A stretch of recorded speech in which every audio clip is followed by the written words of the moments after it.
सत्कार योग प्यारी सास संगत जी, प्यार और सत्कार से कहना धन निरंकार जी। सास संगत जी, सबसे पहले तो दासी सतगुरु निरंकार दाता निरंकारी राजपिता जी, आप सास संगत माँ का शुक्राना भी करती है और आप जी से आशीर्वाद लेते हुए यही आशीर्वाद मांगती है कि जिस तरह आप जी ने जोड़ा है इसी तरह अपने चरणों में अंतिम श्वास तक जोड़े रखना। साथ संगत जी, आज के विचारों का जो टॉपिक है ये यही है कि हम सबसे प्यार करें। सतगुरु ने हमें यही सिखाया है कि सारा संसार ही हमारा परिवार है। जिन प्रेम कियो तिन ही प्रभु पायो। जिन्होंने प्रेम किया है, जिनको प्रेम करना मानव के साथ आ गया है, संसार के साथ प्रेम करना आ गया है, सही मायनों में उसी ने परम पिता परमात्मा को पा लिया है। हरि व्यापक सर्वत्र समाना, प्रेम ते प्रगट हुई मैं जाना। ये हरि परमात्मा हर जगह समाया हुआ है। कोई भी जगह ऐसी नहीं है जहाँ पर ये परमात्मा नहीं है। जिसने इस तरह प्रेम करना जान लिया है उसने परमात्मा को पा लिया है। संगत जी कहते हैं कि चीन में उन दिनों कुछ शहरों को छोड़कर शेष स्थानों पर विदेशियों के प्रवेश पर रोक लगा दी गई थी। कभी भूल से कोई विदेशी वहां पहुंच जाता तो वहां के लोग मरने मारने को उतारू हो जाते, उनकी जान संकट में पड़ जाती। एक बार स्वामी विवेकानंद जी चीन घूमने गए। उनके किसी गांव के घूमने की इच्छा हुई। 2 जर्मन पर्यटकों की भी इच्छा वहां का ग्रामीण जीवन देखने की थी, पर साहस की कमी में उनकी हिम्मत नहीं हो रही थी वहां जाने की। उन्होंने यह बात स्वामी जी से कही तो स्वामी जी ने कहा, सारी मानव जाति एक है। हमें विश्वास है कि यदि हम सच्चे हृदय से वहां के लोगों से मिलने चलेंगे तो वे लोग इस मारने की अपेक्षा हमें प्यार से मिलेंगे। वे जंगल पर्यटकों को लेकर गांव की वे जर्मन पर्यटकों को लेकर गांव की ओर चल पड़े। दुभाषिया इसके लिए तैयार नहीं हो रहा था, पर जब स्वामी जी नहीं रुके तो वह भी स्वामी जी के साथ चला ही गया था। अंत तक उसे यही डर बना रहा कि कहीं वे लोग उन्हें मारे नहीं। गांव वाले विदेशियों को देखकर लाठियां लेकर मारने के लिए दौड़े। स्वामी विवेकानंद जी ने उनकी ओर प्यार वाली दृष्टि डालते हुए कहा, क्या आप लोग अपने भाइयों से प्रेम नहीं करते हो? दुभाषिए ने भी यही क्वेश्चन स्वामी जी की भाषा में ग्रामीणों से पूछा तो वे बेचारे बड़े ही शर्मिंदा हुए और उन्होंने लाठी फेंककर स्वामी जी के स्वागत सत्कार में लग गए। वे यह देखकर जर्मन बोले, सच है यदि आप जैसा निश्चल प्यार सारे संसार के लोगों में हो जाए तो धरती पर कहीं भी कष्ट और कलह न रह जाए, प्यार ही प्यार बस जाए।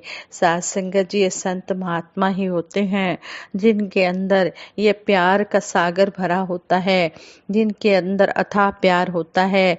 ये अपने निश्चल प्यार से सभी को अपना बना लेते हैं, सभी के भाव को बदल देते हैं। संत महात्माओं की शरण में आने से दुर्जन इंसान भी सज्जन बन जाता है। संतों महात्माओं के प्यार से सारा संसार प्यार में बदल जाता है। यही सतगुरु माता सुदीक्षा जी महाराज भी आज चाहते हैं कि सारे संसार में प्यार ही प्यार हो, कहीं पर भी वैर ना हो। मेरा मिशन हम सबको यही सिखा रहा है कि हम प्यार ही प्यार बांटते चले जाएं। सतगुरु बाबा हरदेव सिंह जी महाराज ने एक बार इंग्लैंड में यूके में अपने विचारों द्वारा हमें समझाया कि कहते हैं मैं भगवान राम को मानता हूँ, वह हजरत मोहम्मद को मानता है, या मैं पैगंबर मोहम्मद को मानता हूँ और पाक कुरान पढ़ता हूँ, और वो ऐसा नहीं करता। यही सब कुछ हम अपने आसपास देख रहे हैं। हम उन पीर पैगंबरों के नाम पर बटे हुए हैं जिनके दिल हमारे दिलों में इतना अधिक जिनके लिए हमारे दिलों में इतना अधिक सम्मान है, इज्जत है, रिस्पेक्ट है, जिनको हम इतना ऊंचा दर्जा देते हैं। उन्होंने क्या शिक्षाएं दी? उनकी शिक्षाएं थी कि किसी से भी नफरत नहीं करना। उन्होंने प्रेम का पाठ पढ़ाया। उन्होंने कहा कि प्रेम ही जीवन का वास्तविक अर्थ है। तुम्हें नफरत को छोड़कर प्यार को अपनाना चाहिए, लेकिन तुम कुछ और करते हो, बिल्कुल इसके विपरीत तुम कर रहे हो। तुम नफरत से भरे हुए हो और प्रेम नहीं करते हो, इसलिए बिल्कुल विपरीत। उन्होंने कहा मिलजुल कर रहो। तुम यह सुनिश्चित करते हो कि दूसरा व्यक्ति तुम्हारे आसपास ना फटकने पाए, तो यह है जो हो रहा है। ये आदमी की बनाई हुई दीवारें हैं, परमात्मा ने ये दीवारें नहीं बनाई। धर कहते हैं यदि हम जागृत हैं, आत्मबोध से युक्त हैं, तभी हम दीवारों को गिरा सकते हैं, तभी यह संभव है। यदि सद्भाव नहीं है तो आनंद कैसे होगा? कैसे हम शांति का अनुभव कर सकेंगे? तो मनुष्य अपने आप में बिखराव में है। कहने का भाव यही है कि इंसान किस कदर बटे हुए हैं, मालिक से जुदा है। जाहिर सी बात है, खुदा से जुड़ जाते हैं तो बंदों से जुड़ जाते हैं। खुदा की पहचान नहीं, सच्चाई की पहचान नहीं, इसलिए बंदों की भी पहचान कुछ और मानकर चलते हैं। इसलिए ये दूरियां हमेशा बनी हुई हैं। मुबारकबाद के पात्र वही होते हैं जो इन दूरियों को दूर कर देते हैं, जो इन फासलों को मिटा देते हैं, जो एक दूसरे के करीब आ जाते हैं, जो एक दूसरे को गले लगा लेते हैं, जो इस सच्चाई को विशेषता देते हैं कि इक्को नूर है सबदे अंदर, नर है चाहे नारी है, ब्राह्मण खत्री वैश्य हरिजन इक दी खलक सारी है। जो यह मानकर चलते हैं कि एक नूर दे सब जग उपजया, कौन भले कौन मंदे, लोगा भरम न भूलो भाई, खालिक खलक खलक में, खालिक पूर रहो सब ठाई। कि खालिक खलक में है और खलक में खालक, फिर कहीं पर यह दूरी, कहीं पर यह गुंजाइश। तो इस तरह से सूर्य और सूर्य की किरणें जुदा नहीं है, फूल और फूल की महक जुदा नहीं है। खालिक खलक खलक में खालिक, पूर्ण हो सब ठाई। यह एक सच्चाई है।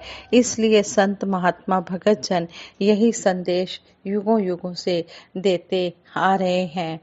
इस तरह से कहते हैं कि एक दर्जा ऊंचा प्राप्त कर लेना, यानी कि मिलवर्तन का भाव पैदा हो जाना, समदृष्टि से युक्त हो जाना, प्रेम मोहब्बत से युक्त हो जाना, दूरियों को मिटा देना, और एक पारिवारिक, जिसको हम मानव परिवार कहते हैं, जो एक वैश्विक नारा इंग्लैंड में दिया गया था कि हम प्रेम का वैश्वीकरण करें, ना कि नफरत का। जिसका भी वैश्वीकरण हो रहा है, नफरत के वैश्वीकरण का यह सिलसिला हमें और नहीं फैलने देना है। तो सही मायनों में इस आत्म बोध के कारण हमारे हृदयों में प्रेम पनपे, और इसी प्रेम के कारण हम एक दूसरे के साथ मिलकर चलें, एक दूसरे के करीब आएं। वरना तो करीब होना वह नहीं होता। एक तो वह जिसका दास ने जिक्र किया कि इस विविधता के कारण एक दूसरे से दूर हो गए, जुदा हो गए, लेकिन वह भी दूरी होती है जो करीब होते हुए भी दूरी होती है। एक शायर ने भी कहा है कि दोस्त होता नहीं हर हाथ मिलाने वाला, कई ऐसे भी होते हैं जो हाथ तो मिला रहे होते हैं। इस आदमी 20 आदमी 10 आदमी 20 आदमी मीडिया के कैमरे उस तरफ हैं, हाथ मिला रहा है, और सबका भाव बन गया है कि वे बहुत नजदीक आ गए हैं। हाथ मिला रहे हैं, लेकिन मन में क्या बात काम कर रही होती है, यहाँ तो सबने देख लिया कि हाथ मिलाते हुए मेरे साथ, लेकिन आज तू घर जिंदा नहीं पहुंचेगा। मैंने सब इंतजाम किए हुए हैं। तो केवल हाथ मिलाना भी दोस्ती की निशानी नहीं है। वास्तविकता में वह यह हाथ मिलाना भी उस यह हाथ मिलाना भी कहते हैं कि कहते हैं कि हाथ मिलाना भी दोस्ती की निशानी नहीं, वास्तविकता में यह हाथ मिलाना भी उस भाव से अगर होता है कि लो हाथ तुम्हारा पकड़ा, दूर हुआ सब झगड़ा, कि हाथ तुम्हारा पकड़ा है, सब झगड़ों को भूलकर हाथ मिलाना करीब आया। अब उसका और बेहतर रूप देना कि पूरा प्यार उसमें भर देना।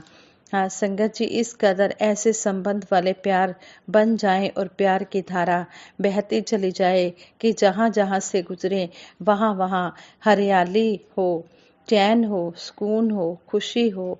लेकिन जब ऐसा हो जाता है, जब मन में ऐसे भाव आ जाते हैं, तब ही सही मायनों में हम प्यार कर रहे होते हैं।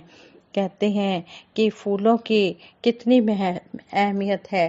फूल टहनी पर हैं तब भी उनकी महत्ता, अगर फूल टहनी से टूट जाता है तब भी हम उसको धागा लेकर हार का रूप दे देते हैं, हार बना लेते हैं। अगर फूल की एक एक पंखुड़ी भी अलग कर देते हैं तो भी हम रास्ते में बिछा देते हैं स्वागत के लिए।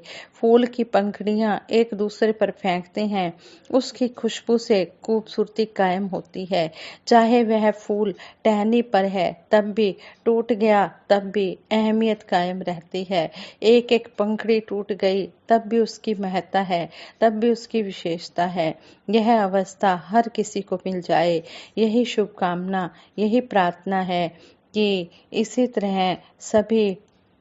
इसी तरह सभी प्यार के साथ अपना जीवन जीते चले जाएं। यह मिशन सभी के लिए है, शांति और प्रेम के लिए है। मिशन सभी संतों, महापुरुषों, पीरों, पैगंबरों का सम्मान करता है।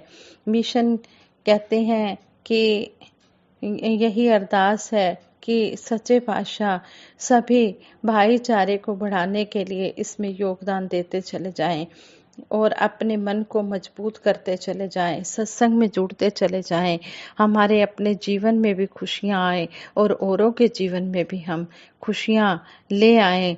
हम तो महापुरुषों को ऐसी खुशियां, एक एक पल उनका उपयोगी रहे और ऐसी खुशियां मिलती रहें और भक्तों के जीवन में पूरी तरह से निरोल भक्ति समाती चली जाए, हृदयों में रोम रोम में प्रेम बस जाए, ज्ञान की ज्योति को पूरी तरह जलाकर उसी रोशनी में इस जीवन के सफर को तय करते चले जाएं। साथ संगत जी, प्रेम से कहना, धन निरंकार जी।